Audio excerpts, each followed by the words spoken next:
This is day 258, Declare War on Self-Consumerism. So this carbon footprint tracking thing is another scam of our consumer culture.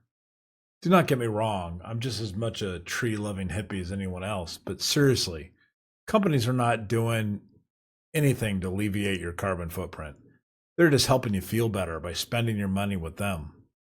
I sat through the third investment meeting this quarter where I heard from a company that had the bright idea of holding corporations accountable for carbon tracking.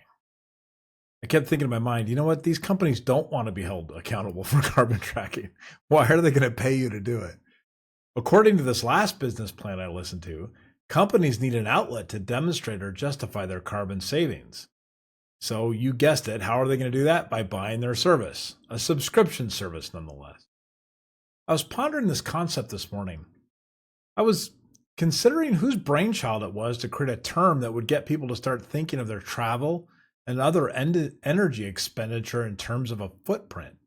I just laughed when I learned that most people point to the advertising campaign by British Petroleum, BP, that they ran in the 2000s. Of course, it was an energy company that came up with this idea themselves.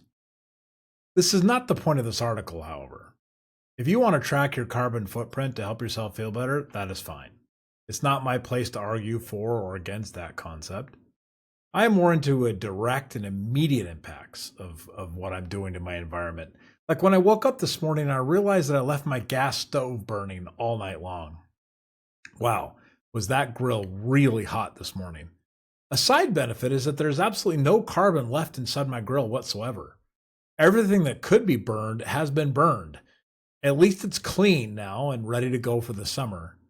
Luckily, I did not burn my backyard down. Now that would have been an environmental disaster that would be hard for me to ignore. The other immediate impact that I notice is out of control consumerism, for which I am completely guilty. I do not know the planetary impact my family's Amazon addiction has. I'm sure that someone could run calculations for me by using some carbon footprint algorithm, but I will tell you one significant impact that I am starting to notice. I noticed that I could calculate on a rough order of magnitude, on volume and weight distribution in my Amazon order history. With a little math, yeah, I'm a geek, and with a few assumptions, I could calculate the total expected mass of intake that my family will have in a year. This is just on Amazon, not other sources. I then went out and I looked at my black trash can that the city provided me with. The one that you roll out to the street. And it tells me on that trash can the cubic feet that trash can can hold. So I did some basic assumptions on weight distribution and the number of cubic feet that trash can holds, and I came to a conclusion.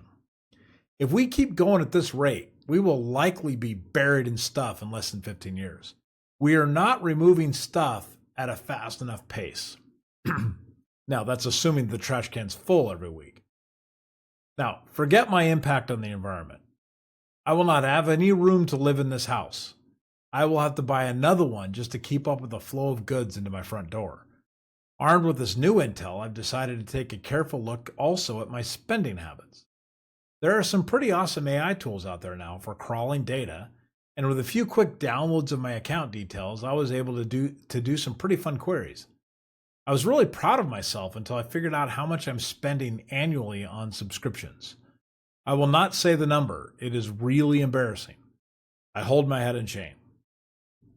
It was then I've decided today to declare war. There are two new rules for me to live by. Number one, I'm not allowed to buy anything on Amazon unless I go around the house and garage and find objects equal to 2 times the weight by volume of what I want to buy. I then must dispose or give it away. I do not expect to enforce this rule on my family. I would be most likely be burned at the stake as a heretic, but I can take control of myself. And in truth, I'm probably the culprit anyway. I figured out how often I use an application or subscription as well. That is pretty easy. There's lots of tools out there for this as well. You can track what applications you're using on your computer or through a browser like Chrome. And then second, I figured out how much each of these subscriptions cost me annually. By triangulating these two together, I've come up with a factor. If the factor is low enough, meaning that I do not use it enough to justify the value of the subscription, then I need to cancel that subscription immediately.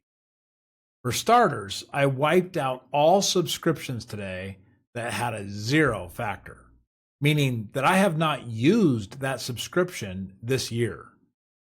I was able to delete a shocking $4.3 thousand worth of annual subscriptions just today in rapid succession. I then forced myself to put all the money that I'm going to save away to accrue interest for the next few years. I will accumulate money instead of wasting money on useless consumerism. This will not be a lot of money. It won't amount to much, but it is the principle that matters here. When you're at war, every inch matters. So my war has begun. I will not die in my house, buried by various objects and boxes with smiley faces on them. I will not enter into retirement with an annual subscription burden that exceeds my expected retirement earnings. I have to turn the tide now while there's still a chance for survival. We are being invaded by expert marketers in consumer product goods. They are really good at convincing us to buy and buy a lot. We do not stand a chance.